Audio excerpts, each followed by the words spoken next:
Hello friends, मैं एक बार फिर आप सभी का आपके अपने यूट्यूब चैनल पर बहुत बहुत स्वागत करता हूं। तो फ्रेंड्स, जैसे कि आपको पता है, हमने शुरू किया है एनसीईआरटी हिस्ट्री को, जिसमें हम एनसीईआरटी हिस्ट्री में क्लास 6 के चैप्टर 8 के आज सभी एमसीक्यू सीरीज़ यहाँ पे हम करने वाले हैं। हमारी जो एमसीक्यू सीरीज़ है उसका आज हम एक नया वीडियो आपके लिए लेके आए हैं। तो अगर आप चैनल पर नए हैं तो चैनल को सब्सक्राइब करें, वीडियो को लाइक करें। तो चलिए ज़्यादा टाइम वेस्ट ना करते हुए शुरू करते हैं आज का हमारा वीडियो। और आज का हमारा जो चैप्टर है, चैप्टर 8, उसका नाम है गांव, शहर और व्यापार। तो चलिए फ्रेंड्स, देखते हैं आज का हमारा फर्स्ट क्वेश्चन और शुरू करते हैं आज की हमारी वीडियो को। तो आज का हमारा जो फर्स्ट क्वेश्चन है वो है,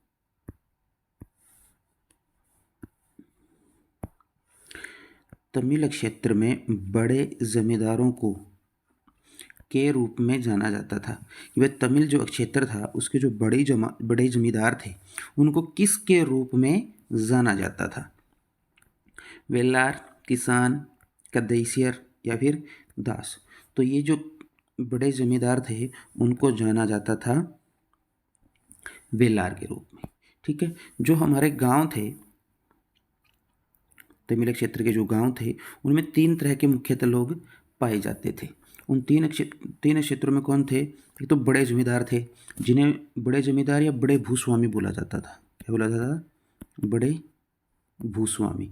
उसके बाद वहाँ पे रहते थे साधारण हलवाहे, साधारण हलवाहे। और उसके बाद वहाँ पे रहते थे भूमिहीन मजदूर, भूमिहीन मजदूर। ठीक है। तो ये 3 तरह के लोग विशेष तौर पर गांव में रहते थे।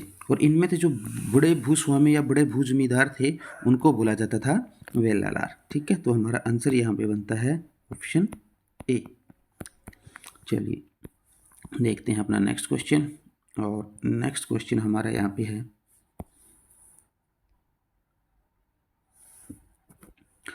छोटे एवं स्वतंत्र किसानों को क्या कहा जाता था?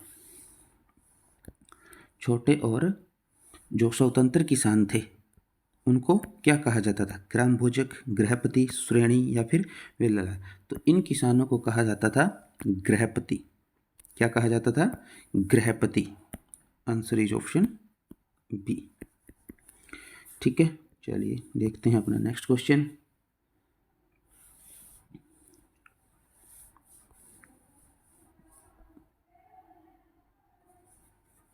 तो हमारा नेक्स्ट क्वेश्चन यहाँ पे है, संगमकालीन या दक्षिण भारतीय संपन्न किसानों को, संपन्न किसानों को क्या कहा जाता है?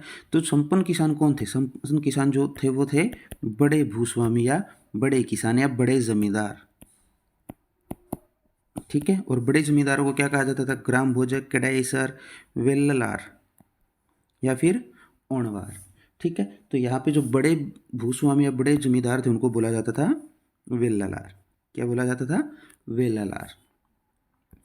ठीक है। चलिए देखते हैं अपना नेक्स्ट क्वेश्चन। और हमारा नेक्स्ट क्वेश्चन यहाँ पे है, सुदर्शन झील का निर्माण सबसे पहले किसने करवाया? कौन सी झील का? सुदर्शन झील का निर्माण सबसे पहले चंद्रगुप्त मौर्य, स्कंदगुप्त, रुद्रदामन या फिर अशोक महान। तो जो सुदर्शन झील थी उसका निर्माण सबसे पहले करवाया था चंद्रगुप्त मौर्य ने। तो हमारा आंसर जो यहाँ पे है दैट इज ऑप्शन ए। चलिए देखते हैं अपना नेक्स्ट क्वेश्चन। और हमारा नेक्स्ट क्वेश्चन है, संगमकालीन व्यापारिक नगर कौन नहीं है? यहाँ पे कुछ नगर दिए गए हैं, उनमें से एक नगर ऐसा है जो संगमकालीन व्यापारिक नगर नहीं है, मतलब संगम काल में वहाँ पे व्यापार नहीं होता था। तो वो शहर कौन सा है? बुहार, तोणी, उवैयर या फिर कन्याकुमारी। तो ये जो पहले तीनों शहर है ये तीनों ही क्या है? संगमकालीन व्यापार के शहर हैं। ठीक है। तो इनमें से जो कन्याकुमारी है, क्या? कन्याकुमारी। तो जो कन्याकुमारी है वो क्या है? संगमकालीन नगर नहीं है। ठीक है। तो आंसर यहाँ पे हमारा होने वाला है ऑप्शन डी। चलिए देखते हैं अपना नेक्स्ट क्वेश्चन, और हमारा नेक्स्ट क्वेश्चन यहाँ पे है, तमिल क्षेत्र में साधारण हल चलाने वालों को किस रूप से जाना जाता था?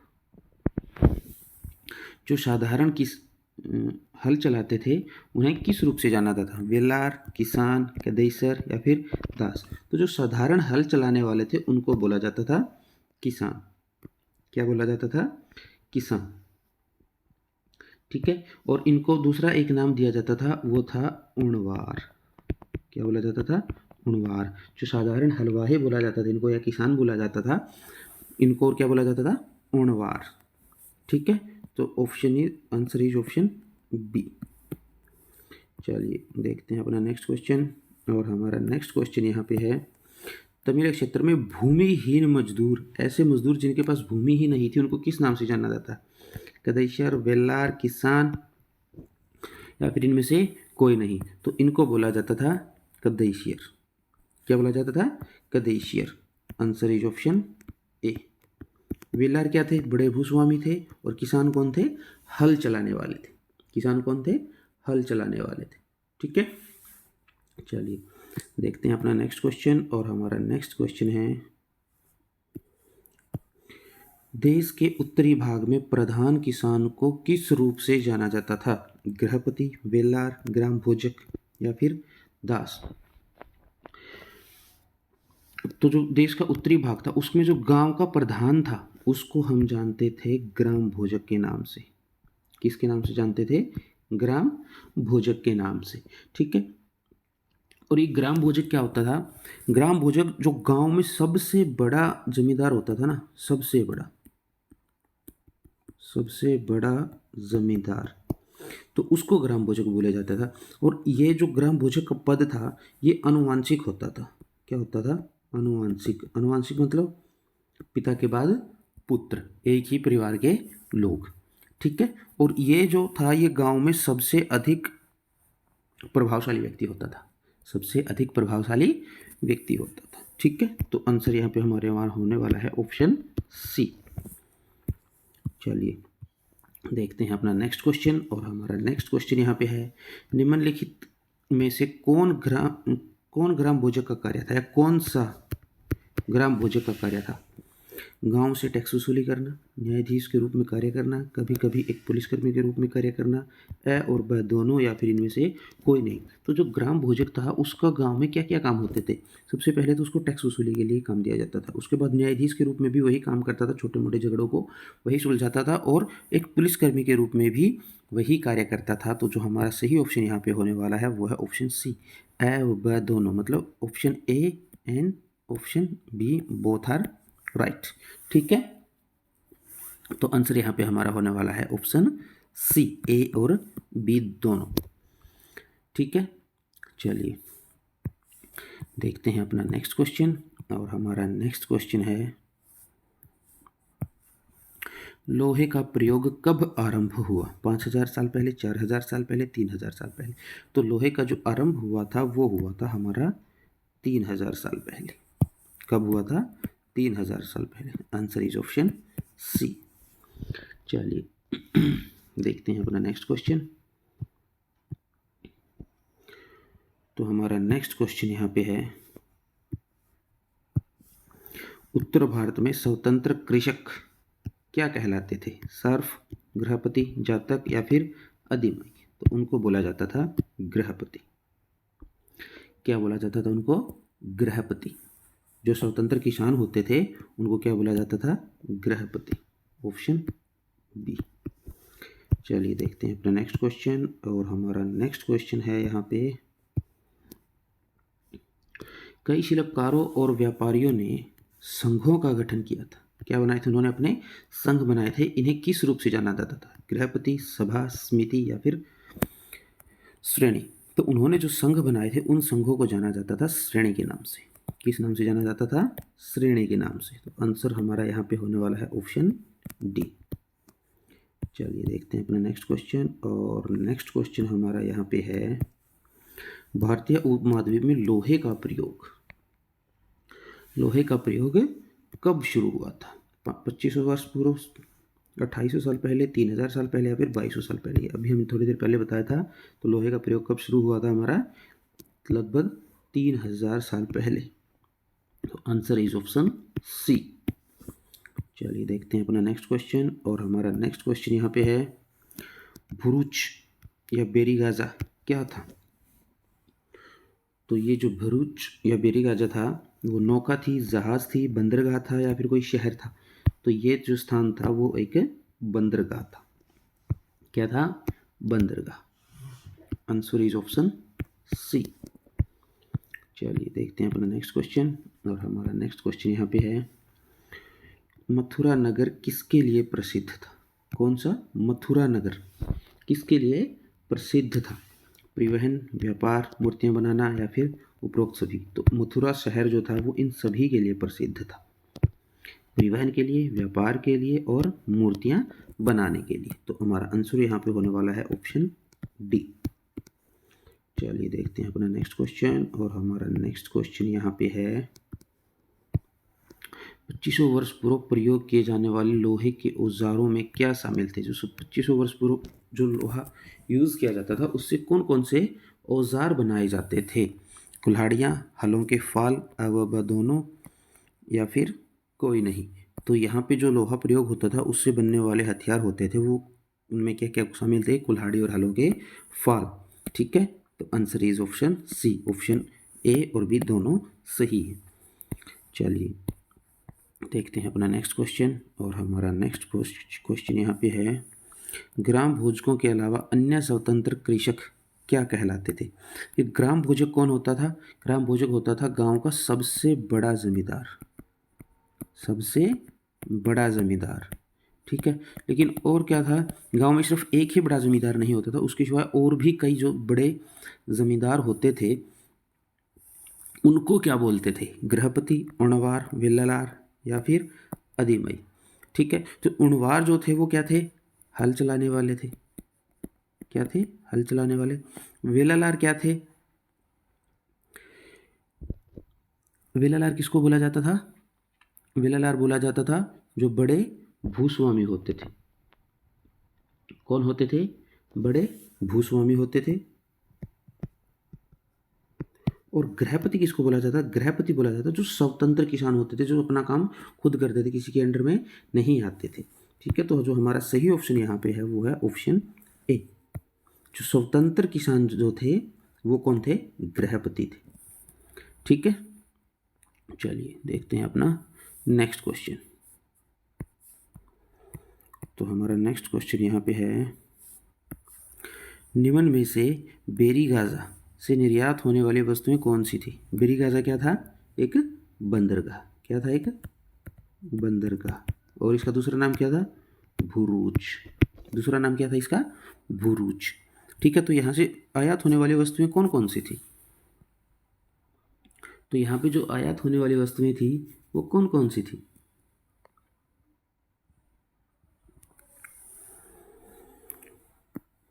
हाथीदांत, गोमेद, रेशम व इत्र या फिर उपरोक्त सभी? तो ये जो बेरीगाजा बंदरगाह थी, यहाँ से जो वस्तुएं आयात होती थी उनमें ये सभी वस्तुएं शामिल थी। हाथीदांत, गोमेद और रेशम व इत्र। तो answer D is right option.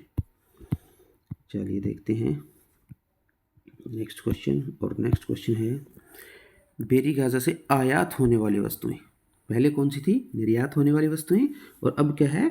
आयात होने वाली वस्तुएं कौन कौन सी थी? तो इनमें तांबा, मूंगा, शराब या फिर उपरोक्त सभी? तो हमारा जो सही आंसर यहाँ पे है वो है option D. Option D is right answer. ठीक है, चलिए देखते हैं अपना नेक्स्ट क्वेश्चन। चलिए देखते हैं अपना नेक्स्ट क्वेश्चन। आहत सिक्के, आहत सिक्के करीब कितने साल चले? ठीक है, तो आहत सिक्के जो थे 500 साल, 200 साल, 600 साल या फिर 400 साल। तो जो आहत सिक्के चले थे वो चले थे 500 साल तक। अब आहत सिक्के होते क्या थे? देखिए, आहत सिक्के क्या होते थे?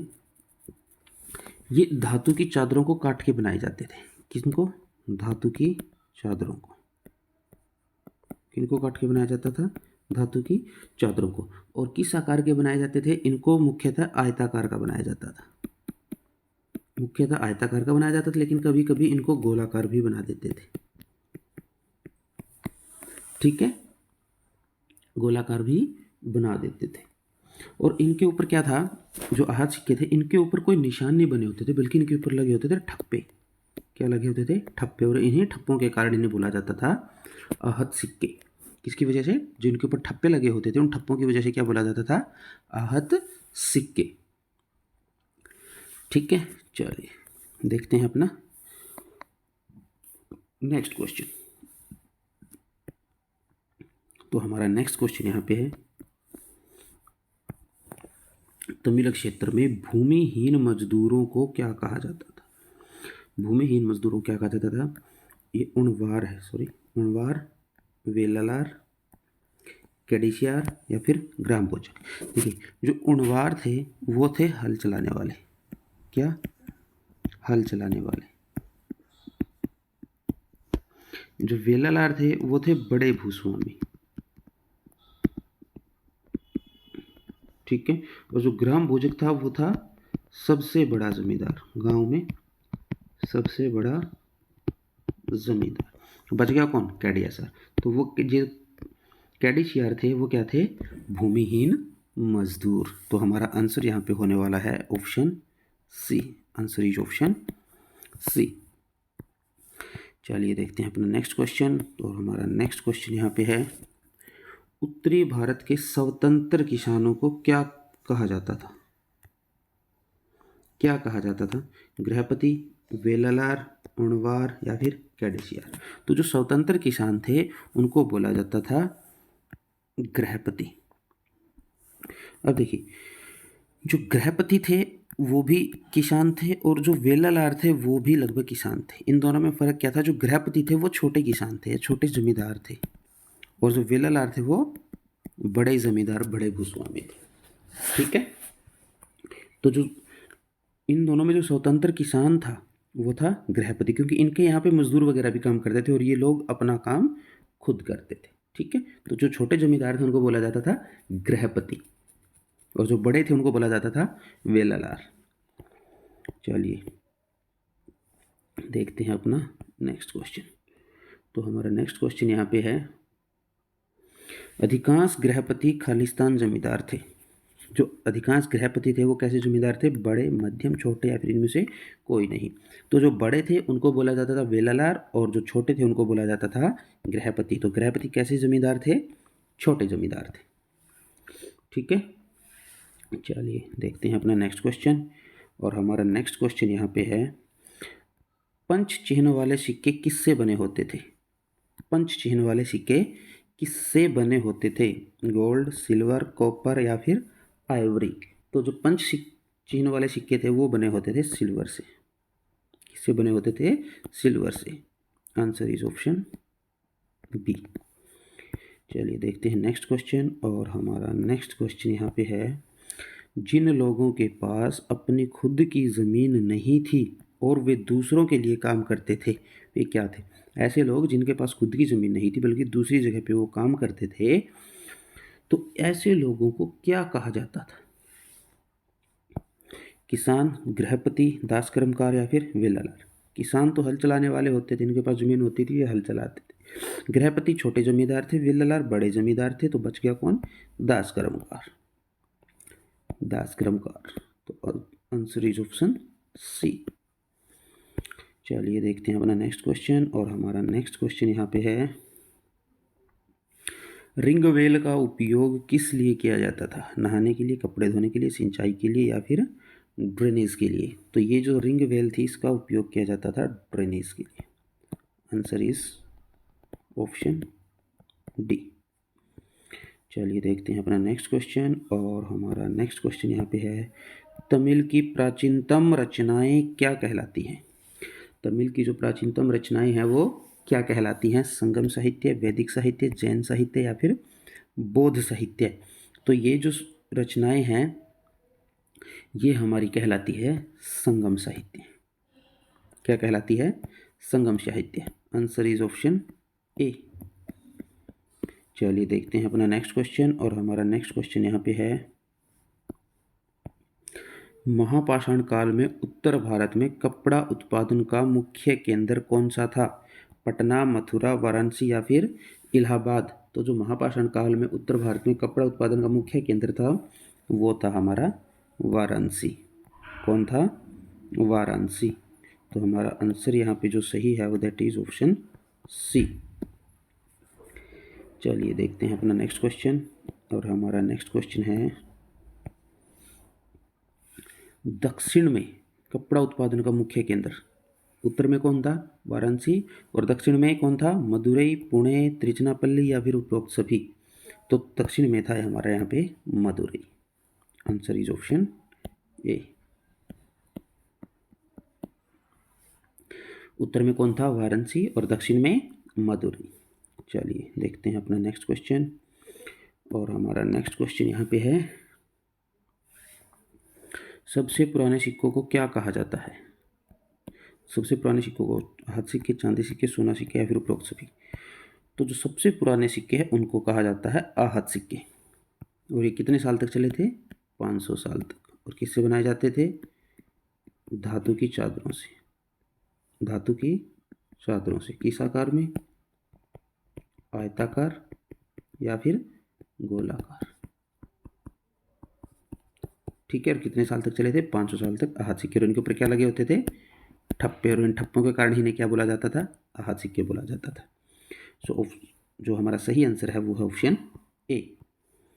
तो चलिए देखते हैं अपना नेक्स्ट क्वेश्चन, और हमारा नेक्स्ट क्वेश्चन यहाँ पे है,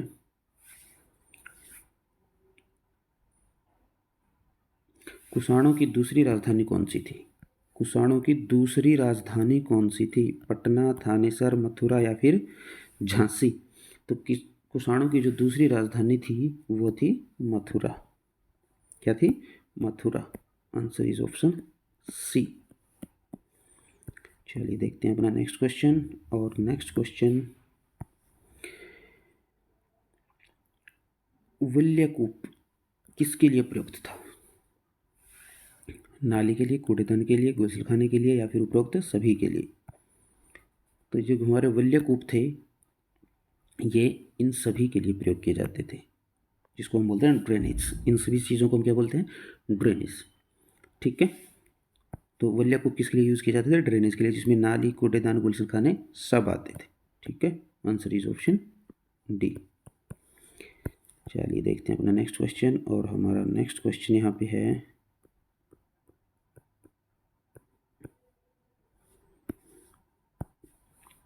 मथुरा के अभिलेखों में किन किन का उल्लेख मिलता है?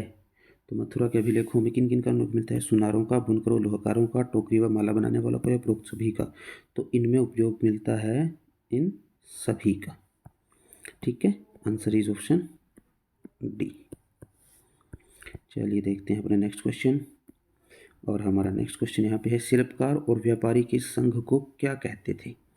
श्रेणी, विला, ग्रामभोजक या फिर कड़ैसियार? तो ये जो संघ थे इनको बोला जाता था श्रेणी।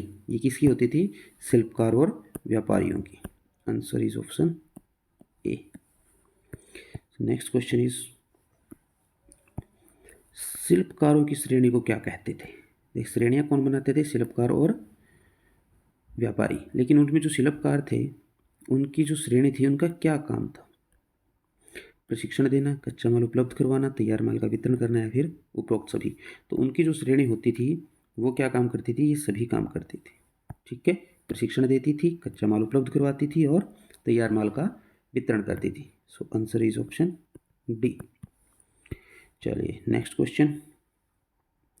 नेक्स्ट क्वेश्चन है, व्यापारी की श्रेणियों का क्या काम था? व्यापार का संचालन करना, बैंक के रूप में काम करना, दोनों या फिर इनमें से कोई नहीं? तो जो व्यापारियों की श्रेणी थी उसका काम था दोनों, मतलब व्यापार का संचालन करना और बैंक के रूप में काम करना। So answer is option C. चलिए देखते हैं अपना नेक्स्ट क्वेश्चन, और हमारा नेक्स्ट क्वेश्चन है, दक्षिण भारत में सबसे अधिक किसके लिए प्रसिद्ध था? जो दक्षिण भारत था वो सबसे अधिक किसके लिए प्रसिद्ध था? सोना, मसाले, काले मिर्च या फिर तांबा? देखिए, वैसे तो दक्षिण भारत इन सभी चीज़ों के लिए प्रसिद्ध था, लेकिन इन सब में जो सबसे मुख्य था वो था काले मिर्च। क्या थी? काली मिर्च। Answer is option C. चलिए देखते हैं अपना नेक्स्ट क्वेश्चन। और ये हमारा आज का लास्ट क्वेश्चन। मूवेंदर, जो कि एक तमिल शब्द है, जिसका प्रयोग किन शासकों के परिवार के मुखिया के लिए किया जाता था? मूवेंदर, ठीक है, तो ये प्रयोग किया जाता था चोल, चेर, पांड्य या फिर उपरोक्त सभी। तो इन तीनों ही परिवारों के जो मुखिया थे उनके लिए इस शब्द का प्रयोग किया जाता था। ठीक है, तो आंसर हमारा सही है यहाँ पे ऑप्शन डी, इन सभी के लिए। ठीक है, तो फ्रेंड्स आज हमने क्लास 6 चैप्टर 8 के सभी एमसीक्यूज़ को यहाँ पे सोल्व किया है। तो आशा करते हैं आपको वीडियो पसंद आई होगी। अगर वीडियो पसंद आई है तो वीडियो को लाइक करें। अगर आपको वीडियो में कोई कमी लगती है तो उस कमी के लिए कमेंट करें, ताकि हम अपनी जो कमियां हैं उनको दूर कर सकें और आपके लिए और अच्छे से वीडियोस बना सकें। तो आज की वीडियो में इतना ही। मिलते हैं आपसे नेक्स्ट वीडियो में नेक्स्ट चैप्टर के साथ। तब तक के लिए थैंक यू। जय हिंद, जय भारत।